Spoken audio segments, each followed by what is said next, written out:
I'm First Lieutenant Aileen Floyd, 32 years old, an officer in the United States Army. And tonight, on leave, I'm sitting at a dinner table in Buckhead, Atlanta, watching my brother, Preston, laugh in my face. "That's a good one, little sister," he says when I mention buying a house. "You just focus on following orders. Leave the big strategic moves to the people who actually understand them." My mother just nods, and my father is lost in his dry brisket, beaming because Preston just bragged about a big deal. A deal he has no idea is aimed at crushing my own company. They don't know that my big strategic move is already in motion. And the first target is the $5.2 million mansion Preston was just bragging about. If you've ever been underestimated, treated like the other in your own family, let me know where you're watching from. Hit like and subscribe, because this is the story of how a soldier took back control. I sat in the silence of my rented sedan, staring at the perfect colonial-style house. It was bathed in the soft, golden light of a Georgia evening, a monument of old money and new arrogance nestled in the heart of Buckhead. The lawn was so meticulously manicured, it put the parade grounds at Fort Benning to shame. Every blade of grass stood at attention. I took a deep, steadying breath, the kind I take before a mission briefing, and smoothed down the front of my blazer. This was my civilian armor, a sharp navy blazer, a silk shell top, tailored trousers, everything immaculate, wrinkle-free, and utterly devoid of personality. This wasn't a family reunion. It was an infiltration.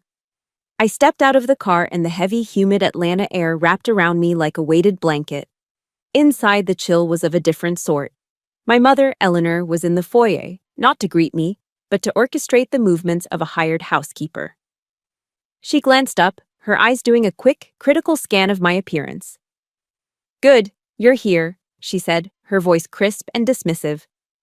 "Go on and set the table, Aileen." There was no hug. "No. How was your flight?" Just an order, delivered with the casual authority of someone who had never once considered I might refuse. From the dining room, I could hear my father, Arthur, holding court about his brisket. He'd been smoking it for 12 hours, a fact he'd announced to me via text message that morning. I could already smell it, the scent of dry, overcooked beef, a testament to his enthusiasm overpowering his technique. The entire house felt heavy, thick with the unspoken air of judgment. I walked toward the dining room, my footsteps unnervingly loud on the polished hardwood floors. I was on enemy territory. The dining room wasn't a place for family meals. It was a museum dedicated to the glorification of my older brother. The grand, mahogany-paneled wall above the fireplace served as his personal shrine. There was Preston, grinning in a bespoke suit on a mock-up cover of Forbes. There he was again, shaking hands with a U.S. senator on the deck of a yacht, the picture of effortless influence. Another photo captured him accepting some meaningless financial award, his smile practiced and smug. My eyes scanned the curated collection of his triumphs, searching for any sign that another child lived here. And then I saw it. Tucked behind a large porcelain vase overflowing with blue hydrangeas, almost completely obscured, was a small, standard 4x6 photo. It was me, in my crisp dress uniform, on the day I graduated from West Point. My face was serious, filled with a pride and purpose that felt a million miles away from this room. I was an afterthought, a footnote hidden behind the floral arrangements. Just then, the front door opened and Preston swept in, a full 30 minutes late, as always. "Sorry, everyone, merger talks ran long," he announced to the room at large. He loosened his Hermes tie, the knot perfect even in its undone state. My parents descended upon him instantly, fussing and cooing as if a king had just returned to his court. My mother took his suit jacket, my father clapped him on the shoulder, and just like that, the universe of the Floyd family realigned itself around its true center. The dinner officially began, and of course, the main topic of conversation was Preston. "I'm looking at a mansion over on West Paces," Preston announced nonchalantly, swirling a ridiculously expensive Cabernet in his glass, a bottle he'd brought, making a great show of presenting it to my father. $5.2 million. Needs a little work, but the property is incredible. My parents' eyes lit up as if he'd just announced a cure for cancer. "Oh, Preston, that's wonderful," my mother gushed. The right address is so important. She then turned to me, the gesture feeling like a mere formality, a box to be checked. And what about you, Aileen? Still, playing with your little computer projects on your off hours? Her tone was the one you'd use for a child proudly displaying a macaroni necklace. It was laced with a patronizing sweetness that was far more insulting than outright scorn. I kept my voice even, refusing to let the sting show. Actually, I said, placing my napkin on my lap, I'm looking into buying a house myself. Preston let out a sharp bark of laughter. It wasn't a chuckle, it was a noise of pure, unadulterated contempt that cut through the clinking of silverware. That's a good one, little sister, he sneered, taking a sip of his wine. With what? A first lieutenant's salary? That's adorable. Really? My father, sensing a flicker of tension, decided to intervene. Not to defend me, but to gently guide me back into the small, manageable box they'd built for me. Aileen, just focus on your military career, he said, his voice a placating rumble. Stability is a fine thing. It's good to have a steady government job. He said, job as if I were a clerk at the DMV. But the killing blow, as always, came from Preston. He leaned forward, placing his elbows on the table, the picture of condescending wisdom. You just focus on following orders, little sister, he said, his voice dropping into a mock-serious tone. Leave the big strategic moves to the people who actually understand them. My mother nodded in solemn agreement, and then, to add insult to catastrophic injury, he continued, his voice full of the self-satisfied excitement of a predator describing a kill. Speaking of which, the firm is pouring capital into a new tech disruptor, Apex Innovations. The goal is to move fast, hit the market hard, and crush all the small, independent players before they even know what's happening. My blood ran cold. He had just, with chilling precision, described the exact strategy being deployed against my own company, the one I had secretly founded and built from nothing. The company that was my life's work, the one they thought was a little computer project. My knuckles were white around the handle of my fork, the metal pressed painfully into my skin. I didn't say a word. I simply stood up, my chair making a quiet scraping sound against the floor. 3 pairs of surprised eyes turned to me. I drove away from that house, the dry taste of my father's brisket still in my mouth. A quiet fury was building inside me, solidifying from a hot, messy emotion into something cold, hard, and sharp. Crush all the small players, his voice echoed in my head. I pulled out my phone, my movements precise and deliberate. It rang twice. Thornton, a familiar voice answered. Reese, I said, my own voice steady and devoid of emotion. Preston wants the house on West Paces. There was a pause on the other end. I'm acquiring that target. The rain began to fall as I drove away from Buckhead, thick, heavy drops that smeared the city lights into long, blurry streaks across the windshield. The rhythmic thump-thump of the wiper blades was like a metronome, counting out a beat to the memory reel playing in my head. Crush all the small, independent players. Preston's words echoed in the enclosed space of the car, not with the arrogant boom he'd used at the dinner table, but with a chilling familiarity. He'd always been good at crushing things, especially if they were mine. The sound of the rain faded, replaced by the noisy chatter of a high school gymnasium. I was 15 years old again, standing under the buzzing fluorescent lights of the annual science fair. For 3 straight weeks, I had barely slept, fueled by cheap coffee and a burning desire to create something real. My project was a simple door security system, coded from scratch on a clunky second-hand laptop I'd bought with money saved from mowing lawns all summer. It was the most valuable thing I owned. The code was elegant, the circuitry was clean, and when I flipped the switch, it worked. Perfectly. A wave of pride, so pure and potent, had washed over me. This, I thought, this was it. This was the thing that would finally make my father, a former executive, look at me and see not just a quiet, nerdy daughter, but potential. Then Preston arrived. He was a freshman in college then, home for the weekend, and he'd brought his entourage, a pack of loud, entitled frat boys, all wearing polo shirts with popped collars and smelling of cheap beer. They swaggered through the aisles of carefully constructed projects, their laughter echoing off the gymnasium walls. "Hey, check it out! It's the Floyd family genius," Preston bellowed, pointing a thumb at my booth. His friends snickered. I felt a hot flush of shame creep up my neck. I tried to shrink behind my trifold presentation board. "What's this supposed to be, Aileen?" he asked, leaning over my display with a smirk. "Trying to catch burglars?" One of his friends, a big guy named Chad, nudged my table with his hip, making my laptop wobble. "Does it actually work, or is it all, theoretical?" I tried to explain the algorithm, the way the sensor detected motion and triggered a silent alarm to a designated phone number. My voice was small, barely audible over the noise of the gym. I could see the glazed-over look in their eyes. They weren't listening. They were waiting for the punchline. They just wanted a show. And Preston, ever the showman, was about to deliver. He picked up the can of Coke he'd been carrying, gesturing with it as he spoke. "See, the thing is," he said, taking a dramatic step closer, "real security is all about." He let the sentence hang in the air as he tripped over his own feet. It was a clumsy, theatrical stumble, a move so fake it was insulting. The can of Coke left his hand, arcing through the air in a perfect, horrifying trajectory. It landed with a sickening splash right on the keyboard of my laptop. There was a sharp hiss, a fizzing sound as the sugary liquid flooded the sensitive electronics. A puff of smoke, smelling of burnt plastic and caramel, drifted upwards.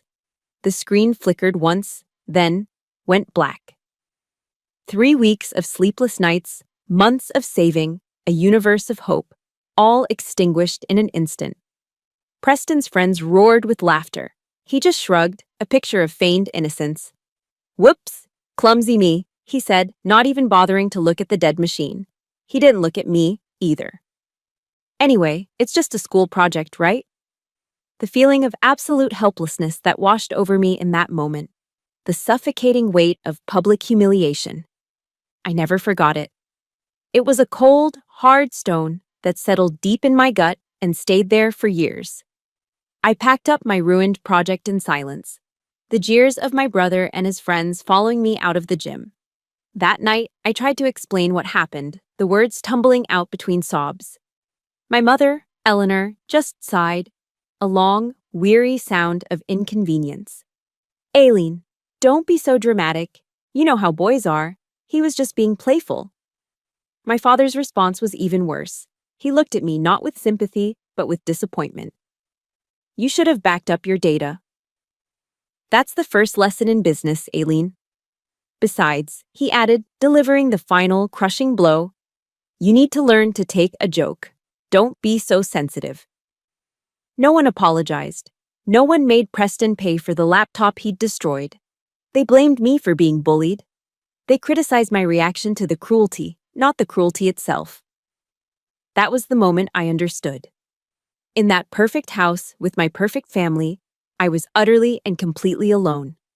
It wasn't just a single act of carelessness, it was a system. A system designed to protect the golden boy and manage the scapegoat.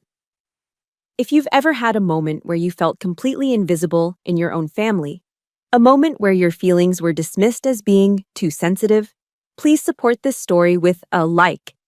And in the comments, just type a single word, invisible. Let's see how many of us have stood in that same lonely place. That night, crying in my room, I made a promise to myself. I would never again depend on their approval. I would never again be so fragile. I would build my own world, a fortress so strong that no one, especially not my brother, could ever kick it down again.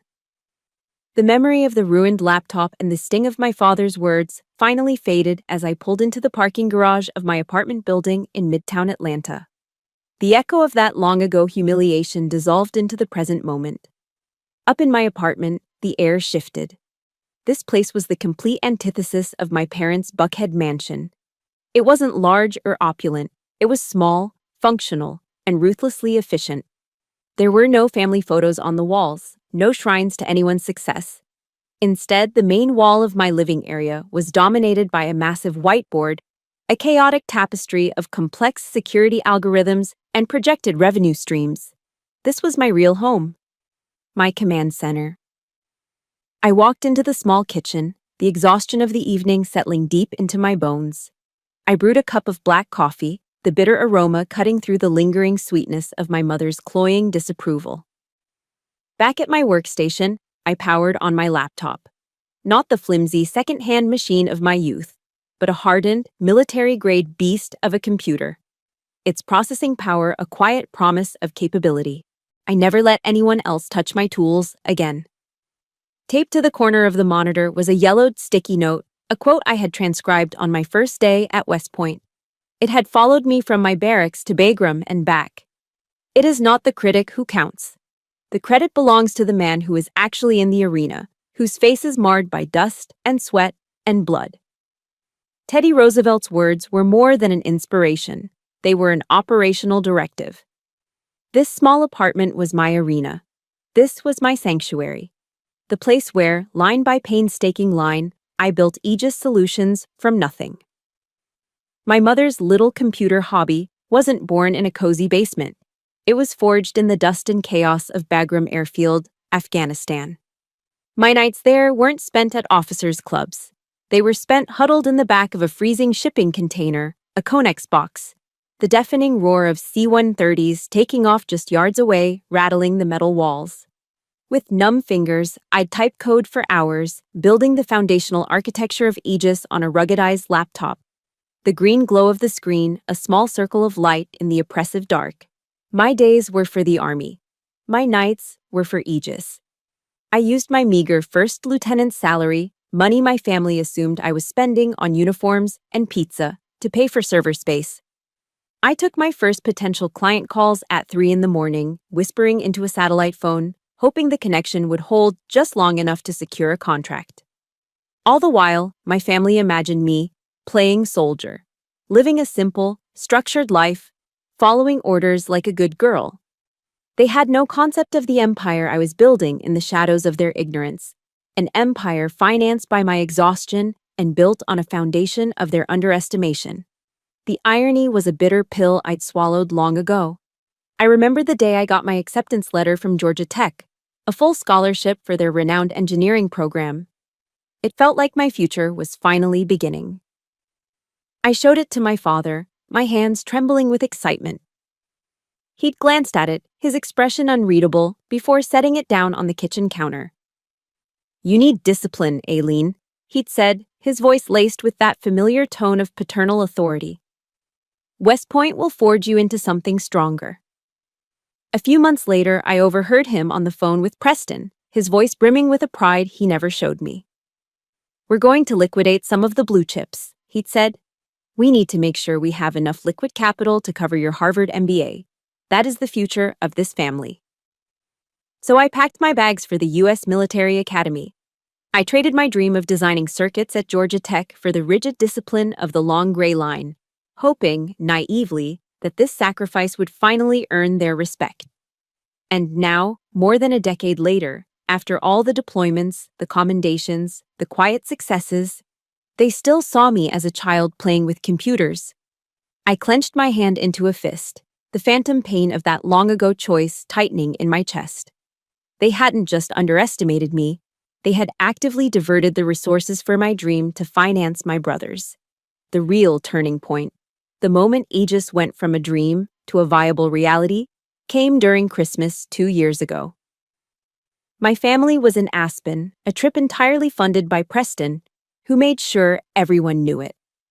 They were sending me photos of snow-capped mountains and expensive ski lodges.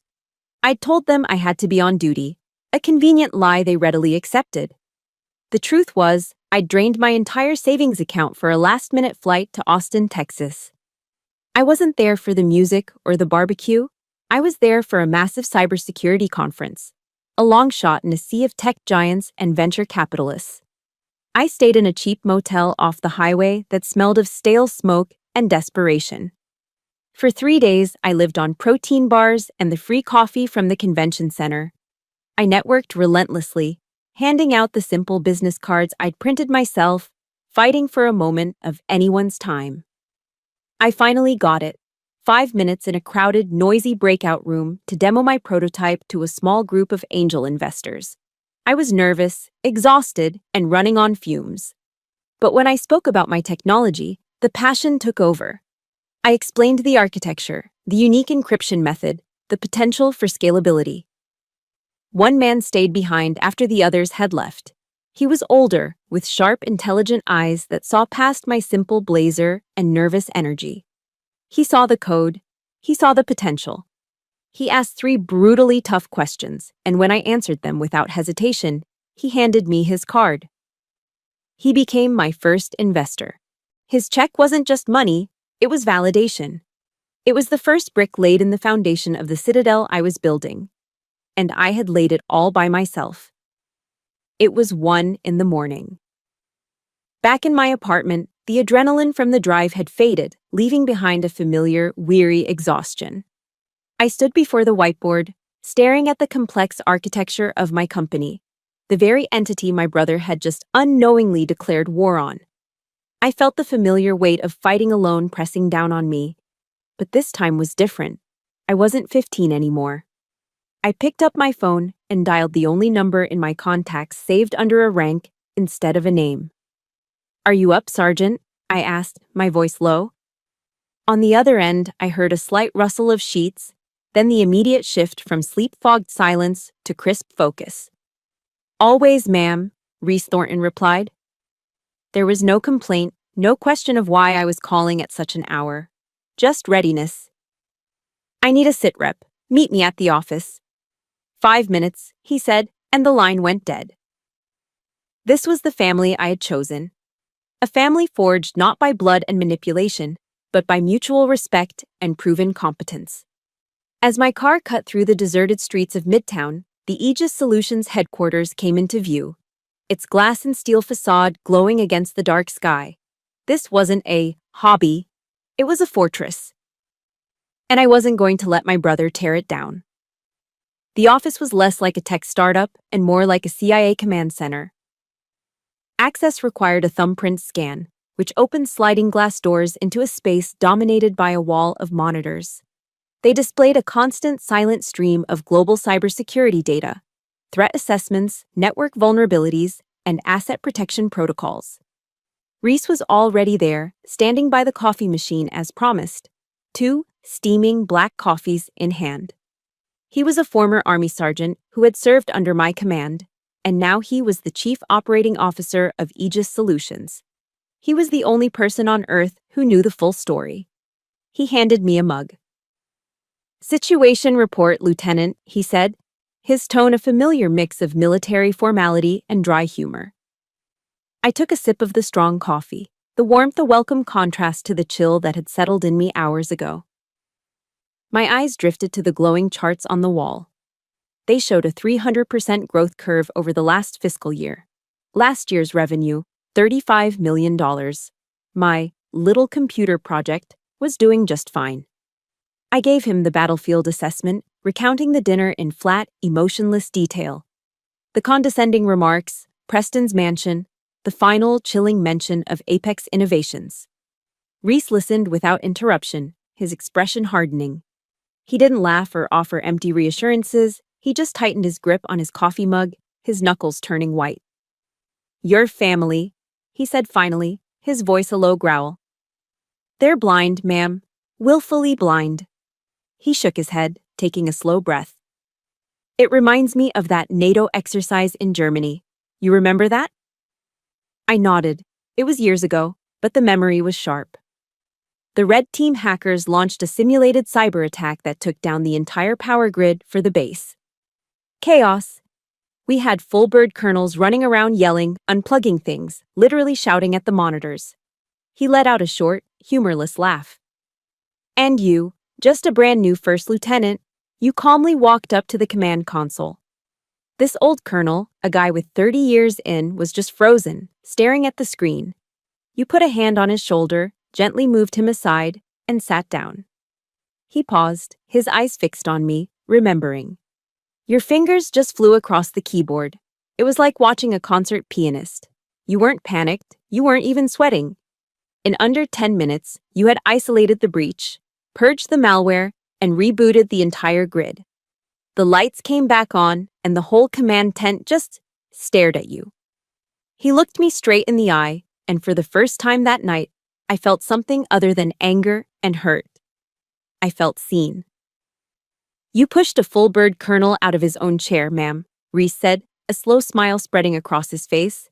"You didn't ask permission. You just took command because you were the most competent person in the room. That's when I knew you were the real deal. I told myself that day I'd follow you anywhere." That was it. That unwavering respect. That unconditional faith in my abilities, born from seeing me in action, not from a shared last name. It was the one thing I had craved my entire life, and I had never once gotten it from my own family in Buckhead. Here, in this office at nearly 2 a.m, with an army sergeant who saw me for exactly who I was, I finally felt home. The exhaustion and the hurt began to recede, replaced by a cold, clear sense of purpose. "All right," Reese said, his voice snapping back to business as he turned to the main monitor. He brought up a schematic of our current projects, his fingers moving deftly across the keyboard. "They want a war. We'll give them a war." He looked over his shoulder at me, his expression all loyalty and resolve. "What are your orders, Lieutenant?" "So it's not just talk," I said, my voice flat. Reese and I were huddled over the main console in the Aegis Command Center, the glow of the screens illuminating the stark determination on our faces. The warmth of our brief moment of solidarity was already being chilled by the harsh realities of the situation. Reese tapped a key, bringing up a freshly published article from the Atlanta Business Chronicle on the central monitor. The headline was stark and confident, written in the bold, declarative font of a business press release. "Preston Floyd's venture firm leads $20 million investment round in Apex Innovations." I read the first paragraph, then the second. It was all there: the aggressive market strategy, the targeted demographics, the explicit goal of capturing market share from smaller, specialized firms. My firms. Reese pointed to a line item in their published strategy. "They're not just a competitor anymore, ma'am. They're a well-funded threat. They'll use that cash to undercut our pricing and poach our clients." He paused, his expression grim. "They already tried to headhunt 2 of our junior engineers last week, offered them double their salaries." This was worse than I thought. This wasn't just Preston's casual arrogance at the dinner table. This was a calculated, strategic assault. He was actively, deliberately trying to crush me. A cold knot of anger tightened in my stomach. Just as I was about to give Reese my first counteroffensive order, my phone buzzed on the console. The caller ID flashed a name that made me want to hurl the device against the wall: Eleanor Floyd. I let out a long, slow sigh. Reese saw the name and gave me a sympathetic look. I waved a hand, signaling it was fine, and pressed the speakerphone button. Maybe, a tiny naive part of my brain thought, maybe she's calling to apologize. "Aileen, darling," Eleanor's voice cooed through the speaker. It was a honey-sweet tone, a carefully crafted instrument of Southern passive aggression she only deployed when she wanted something. "I've been thinking so much about dinner the other night." I waited, my silence a wall. "And I think," she continued, her voice dripping with faux sincerity, "that you should call Preston and make things right." The words hung in the air of the command center, so absurd, so profoundly unjust, that for a moment I couldn't process them. I saw Reese physically turn his back to the console, his shoulders tense, a gesture of respect to give me the illusion of privacy while he tried to conceal his own outrage. "Make things right," I repeated, my voice dangerously quiet. "Yes, honey," she said, as if explaining something to a child. "You know your brother. He's under a tremendous amount of pressure with all his success. And when you brought up buying a house like that, well, it came across as a little provocative, don't you think?" It made him uncomfortable. I felt the blood drain from my face. Provocative. My quiet statement of a personal goal was provocative. She was rewriting history in real time, painting me as the aggressor, the agitator in a situation where I had been openly mocked and belittled. "You should apologize for creating all that tension," she went on, her tone now one of gentle, maternal guidance. "He loves you, you know that. He just wants what's best for you." Love? He had just called me a failure in front of our parents, and now he was using a $20 million war chest to methodically dismantle everything I had ever built. This was their definition of love, a blanket to smother me with while they celebrated my brother's predatory success. I was supposed to apologize for having the audacity to exist outside of the tiny box they had assigned me. I took a breath, forcing my voice to remain level. "Mother," I said, the word feeling foreign and strange on my tongue. "Did you hear what Preston said about my work? Did you hear him call it insignificant?" There was a long, exasperated sigh on the other end of the line. "Oh, Aileen, don't be so sensitive. You know how he is. He was just teasing you." She dismissed the deepest insult of my professional life as a harmless joke. It wasn't a misunderstanding. It was a complete and utter refusal to see. She was incapable of it, or worse, unwilling. "Anyway," she said, her voice brightening, abruptly changing the subject as if the matter was settled. "Are you planning on attending the Piedmont Driving Club's charity gala on Friday? Preston is the keynote speaker, you know. It would look so good for you to be there, supporting your brother. It's a wonderful opportunity for you to network with successful people." She didn't get it. She would never get it. I was a soldier on a battlefield my brother had created, and my own mother was suggesting I attend his victory parade. She wanted me to stand in a crowd of Atlanta's elite and applaud the man who was actively trying to destroy me. That was the final piece of confirmation I needed. You can't reason with a person who refuses to acknowledge reality. You can only change it. I pressed the red icon on the screen, ending the call.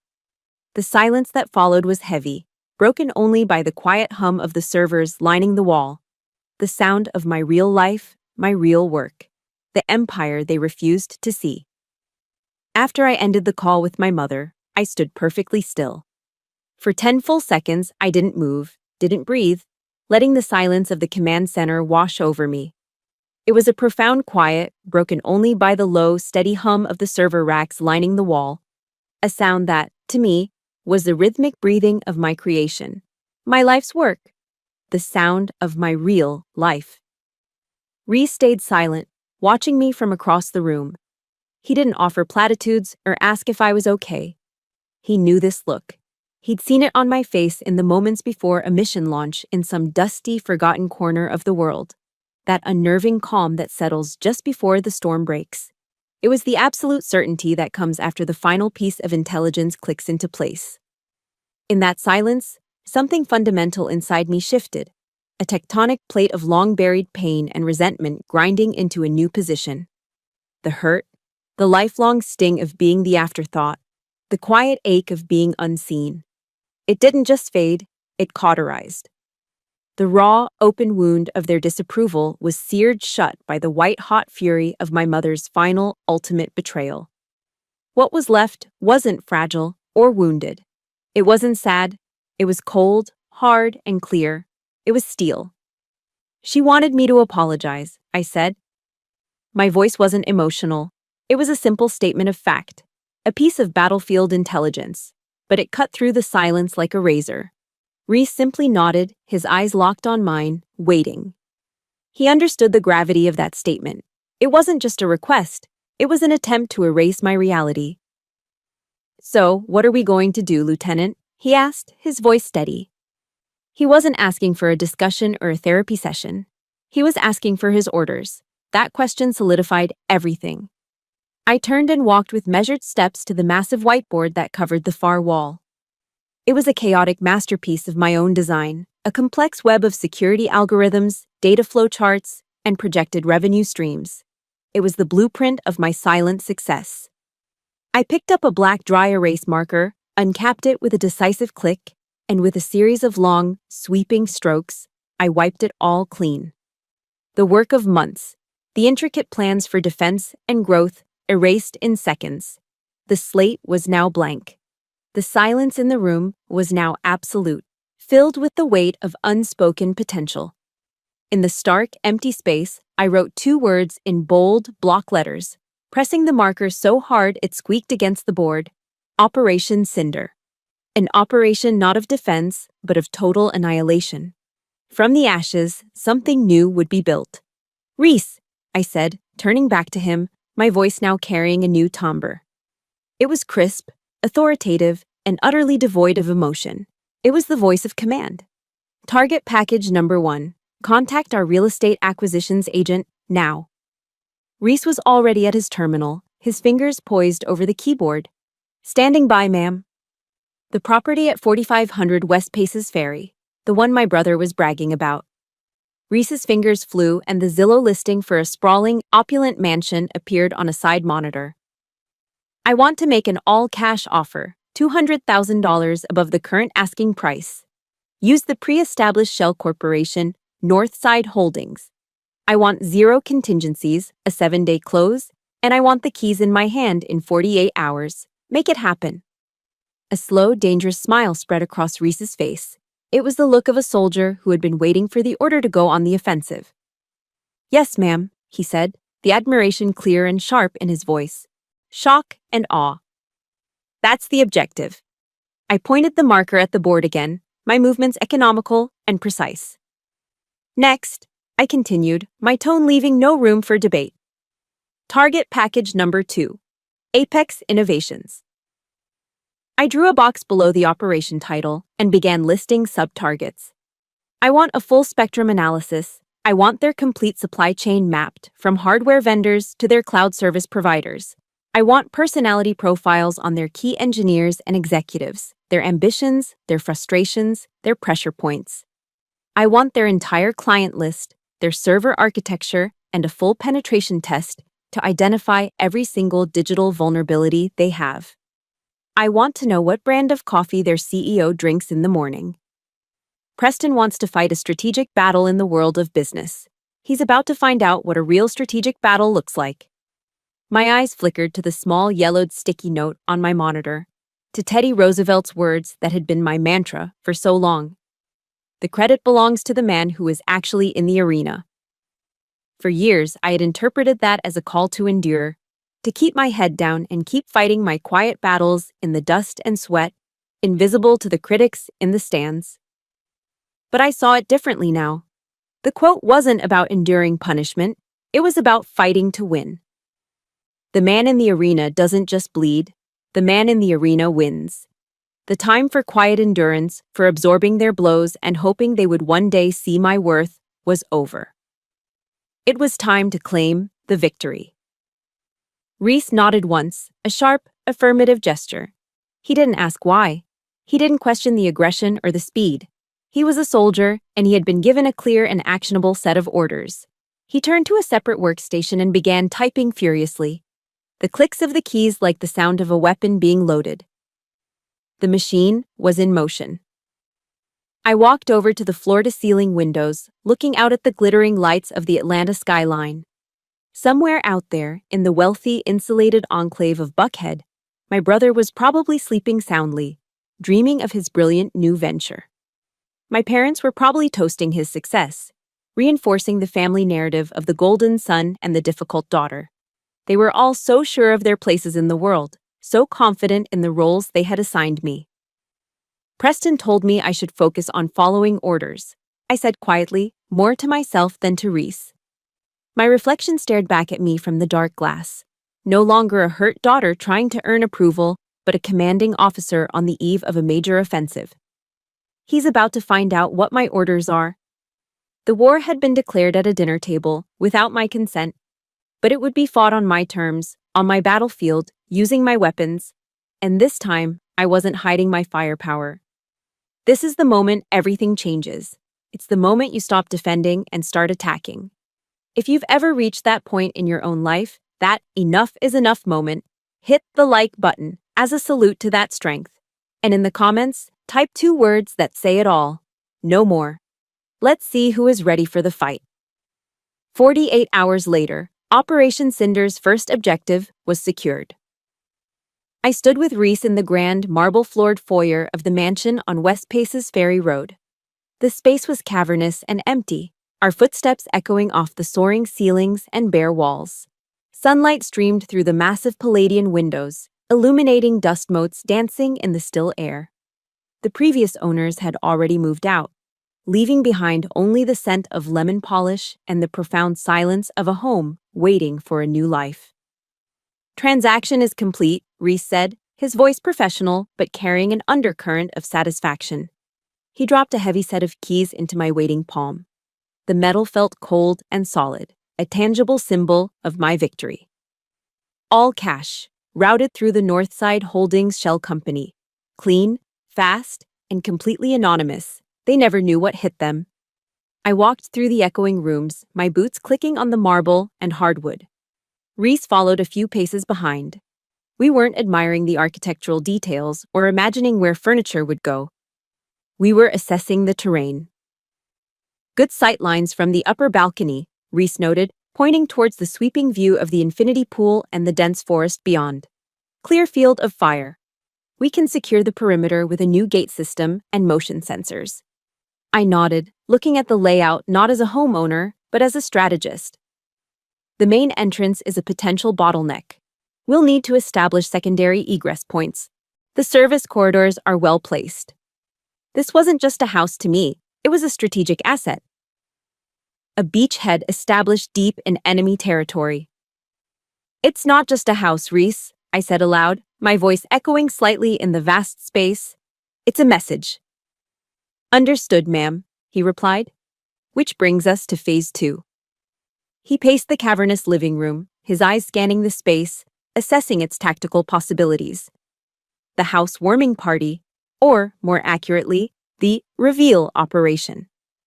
A slow smile touched my lips for the first time in days. Exactly. An ambush, hidden in plain sight.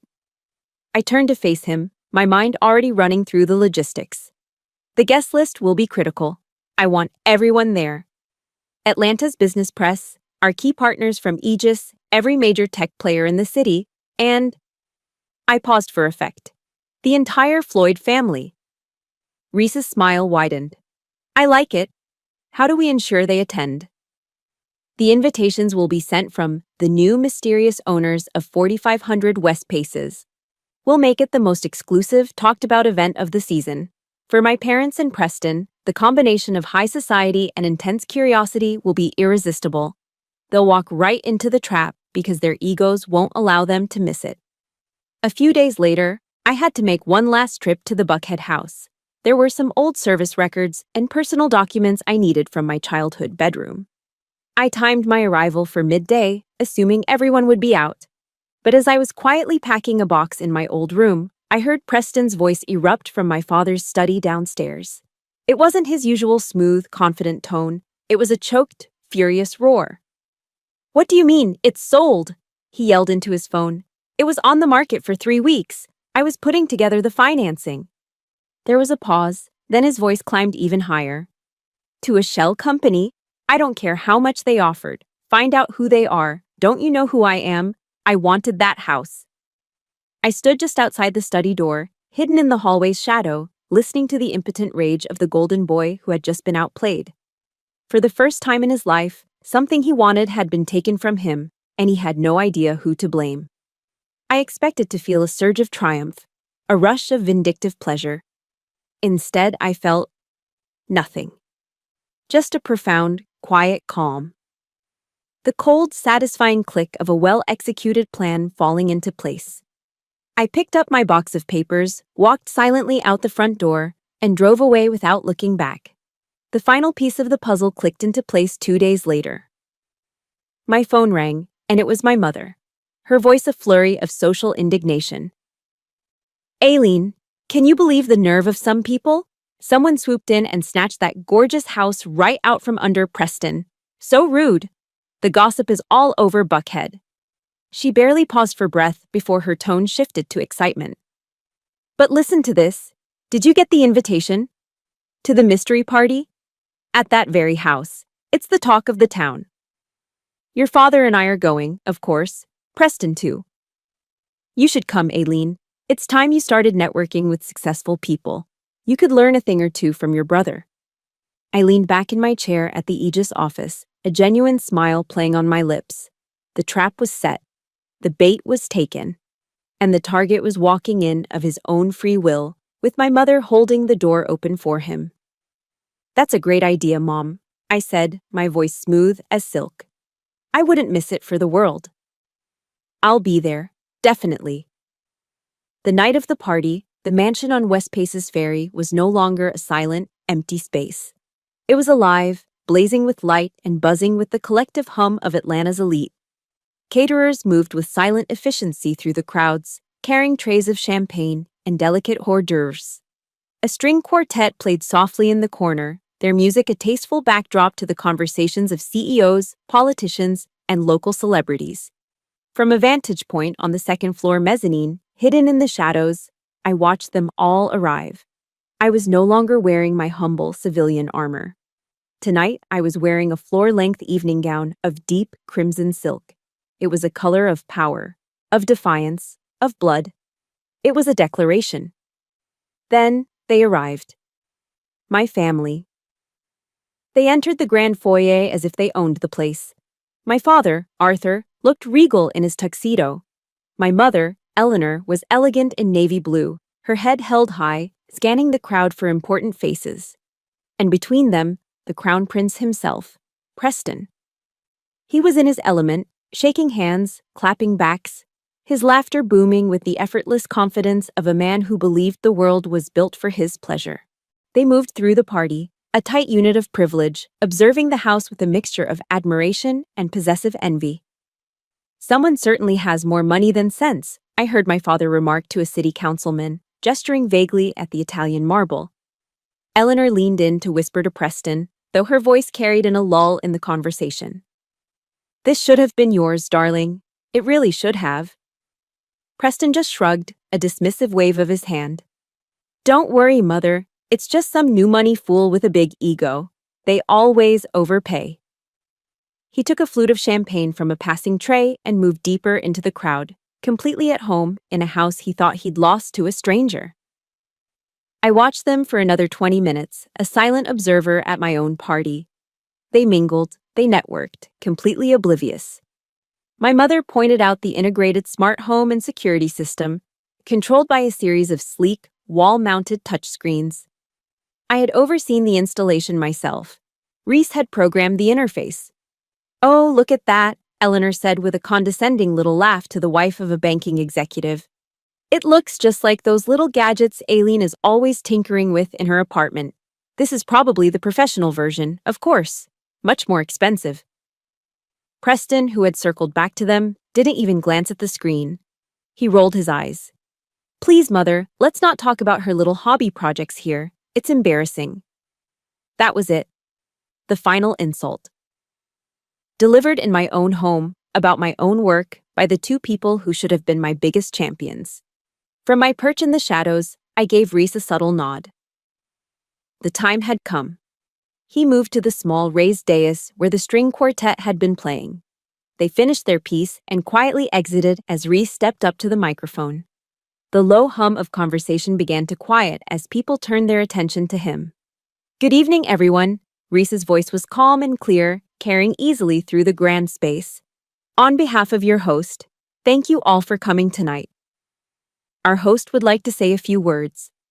A single powerful spotlight flared to life, illuminating the top of the grand, curved staircase where I now stood. The crimson of my dress was a slash of vibrant color against the cool white marble. I saw hundreds of faces turn and look up at me, their expressions shifting from curiosity to confusion. But I wasn't looking at them. My eyes were fixed on only 3 people. I saw my father, Arthur, freeze mid-conversation, his face slackening with disbelief. I saw my mother, Eleanor, her polite socialite smile dissolving as her hand flew to her mouth, her eyes wide with a horror that was just beginning to dawn on her. And I saw Preston. He was holding a fresh glass of champagne. His arm stopped halfway to his lips. The smug, confident mask he wore fell away, replaced by a raw, naked shock. The champagne flute slipped from his fingers. It seemed to fall in slow motion, hitting the marble floor with a sharp, explosive crack that echoed through the now dead, silent room. I descended the staircase, each step deliberate and measured. I walked to the dais, took the microphone from Reese, and turned to face my audience, my family. My voice, when I spoke, was perfectly calm. It was amplified, clear, and carried not a single tremor of fear or hesitation. "Welcome, everyone," I began, my gaze sweeping the room before landing squarely on my parents. My family has always worried that my little computer hobby, as they call it, would never amount to a real future. I let the words hang in the air, then I turned my head, my eyes locking directly with Preston's. He was still frozen, a shard of his broken glass near his expensive Italian shoes. My brother, in fact, recently gave me some sound advice. He suggested I should leave the big strategic moves to the people who actually understand them. A small, cold smile touched my lips. And so I am especially happy that they could all be here tonight to witness my latest strategic move. I raised my free hand, gesturing to the magnificent house around us, to the life they never saw, the success they never believed in. Welcome to my home. The party ended in a stunned, chaotic silence. My family didn't rage or scream. They simply vanished. They slipped out a side door amid the flurry of confused whispers and shocked glances from the other guests, disappearing into the Atlanta night like ghosts. In the 3 months that followed, my phone became a vessel for my mother's escalating desperation. It started with angry texts, then devolved into pleading voicemails filled with dramatic sobs and accusations. I deleted them all without listening. The war for recognition was over.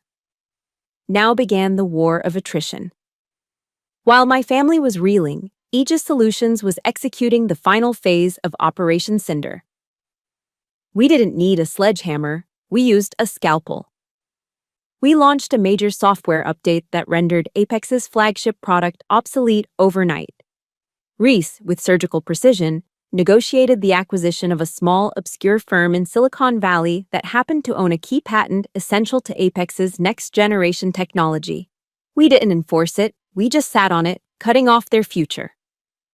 Then we made a quiet, irresistible offer to Apex's lead engineer, a brilliant woman Preston had poached from a competitor. We offered her not just more money, but a budget, a team, and the freedom to innovate. Things my brother, in his arrogance, had never bothered to provide. It was a precise and brutal corporate dismantling. Last Friday, Apex Innovations filed for Chapter 11, bankruptcy. The financial press, which had once lauded Preston as a visionary, now called him a reckless amateur, a case study in hubris and poor judgment. His star had fallen as quickly as it had risen. They came on a Sunday afternoon. I saw their car pull up the long driveway from my home office window. They didn't come as guests invited to a party, they came as supplicants seeking an audience. I had the staff show them to the formal living room, the same room where they had mingled with contempt just 3 months earlier. I made them wait for 10 minutes before I entered. They were sitting together on one of my expensive Italian sofas, looking small and out of place amidst the airy, modern decor. My mother was weeping silently into a handkerchief. My father, Arthur, who had always carried himself with such unshakable pride, looked like a defeated old man, his shoulders slumped, his face etched with a weary despair. Preston sat between them, his face ashen, his eyes hollow. He stared at the floor, a ghost in a bespoke suit. "Aileen," my mother began, her voice thick with tears, "you have to help your brother. You have to save him. He's lost everything." My father looked up at me, his eyes pleading for the first time in my life. We co-signed the loans for his initial investment, Aileen. We put up our retirement savings as collateral. His voice broke. "We're going to lose the house." The silence that followed was heavy, filled with the unspoken weight of their ruin. It was Preston who finally broke it, though he still couldn't bring himself to look at me. "You don't understand," he mumbled, his voice a hoarse whisper. "It was a complex tech deal, highly volatile. You got lucky." Lucky. After all the years of silent work, the nights in Afghanistan, the sacrifice of my own dreams, he still couldn't see it. He still thought my success was an accident and his failure was a complex misfortune. I walked closer, standing directly in front of him, forcing him to finally lift his head and meet my gaze. "The company was called Apex Innovations," I said, my voice cold and clear as ice. "And it went bankrupt because my $35 million hobby project systematically acquired its core infrastructure, its intellectual property, and its top talent." I let the words sink in, watching the dawning horror in his eyes. "You declared war on me, Preston. You did it with our parents' life savings, and you lost. A strangled gasp escaped my mother's lips. My father simply stared, his mouth agape. The full scope of the situation, the terrible, ironic truth of it, finally crashed down upon them. They hadn't just been blind. They had actively funded their own son's assault on their daughter. It was Eleanor who found her voice first, a piercing shriek of disbelief and fury. "But we're family! How could you do this to your own brother?" That was the final lie I could not let stand. I turned away from them, walked across the marble floor to the grand front doors, and pulled them open, letting the bright afternoon sunlight flood the foyer. "No," I said, my voice resonating with a lifetime of unspoken truth. "This isn't what a family does. A family doesn't belittle and undermine. A family doesn't try to crush one of its own to elevate another."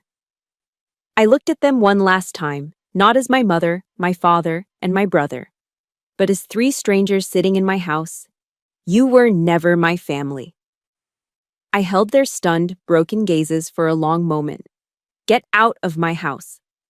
They stumbled to their feet and walked past me in a fog of shock and grief. I didn't watch them get into their car. I just stood there until I heard the sound of their engine fade into the distance. Then, with a quiet final click, I closed the door, shutting them out of my life forever. The war, the one that had been raging since I was a child, was finally over. 3 months later. I was sitting on the terrace of my mansion on a quiet Sunday morning. The air was soft and warm, carrying the sweet scent of Georgia pine and blooming magnolias. There were no more dinner table battles to prepare for, no more strategic assaults to plan. There was just the gentle clink of my spoon against my coffee cup and the peaceful expanse of the blue sky above. The house no longer felt like a trophy of war. It felt like a sanctuary, a place of profound and hard-won peace. Spread out on the table in front of me weren't battle plans or threat assessments. They were the architectural blueprints and curriculum outlines for the Aegis Veterans Program. It was a $5 million fund I had established, a personal commitment to recruit, train, and employ transitioning service members, giving them a clear path to a new career in the tech industry.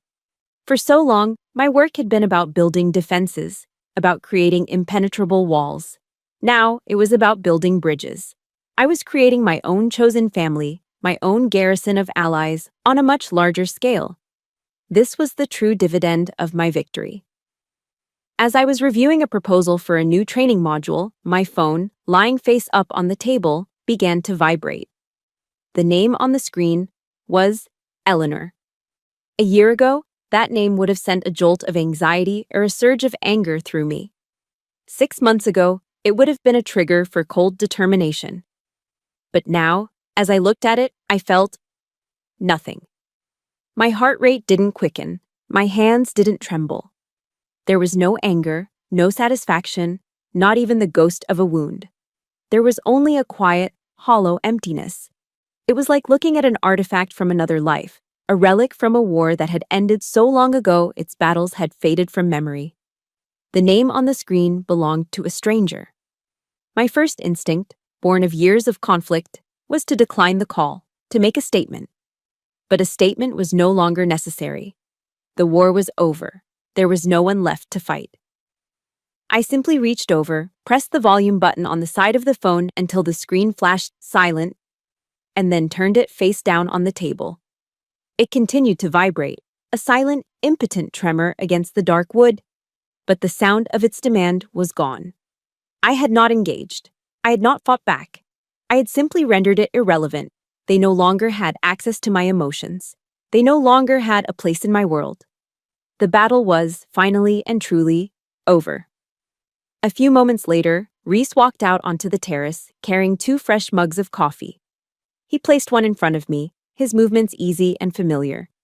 We had found a new rhythm in peacetime, the rigid formalities of our military pass softening into the comfortable rapport of partners. "Ready for the 9 o'clock briefing, Lieutenant?" he asked, a familiar, teasing glint in his eye. I smiled, a genuine, unburdened smile. My gaze drifted to the old, yellowed sticky note still taped to the corner of my laptop, which sat on the table beside the blueprints. "It is not the critic who counts." Teddy Roosevelt's words had been my shield and my sword for so long. They had carried me through the arena, through the dust and the sweat and the blood. I had fought my battles, faced my critics, and I had won. But I finally understood the quote's true meaning. The credit was in the fight, but the prize? The prize was the peace you found when you could finally leave the arena behind. Just Aileen is fine, Reese, I said, my voice soft. Call me Aileen. He smiled back. All right, Aileen. Let's get to work. I picked up my mug, the warm ceramic a comforting weight in my hands. I took a sip of coffee and looked out at the Atlanta skyline, the morning sun glinting off the distant skyscrapers. For my entire life, I had been fighting for a seat at their table, for a single word of recognition from a family that was incapable of giving it. Now, sitting here, in this quiet moment of my own creation, I finally realized the truth. The only approval that ever really mattered was my own. And freedom. Freedom tasted so much sweeter than revenge. My war is over, but I know that for many of you listening, you might still be in your own arena, fighting your own battles. My story is a testament to the fact that peace is possible, that you can build your own sanctuary, and that your value is determined by you and you alone.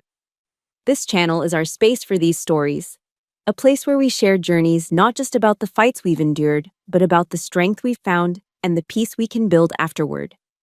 If my story has given you a measure of hope, please like this video to help it reach others who need to hear it.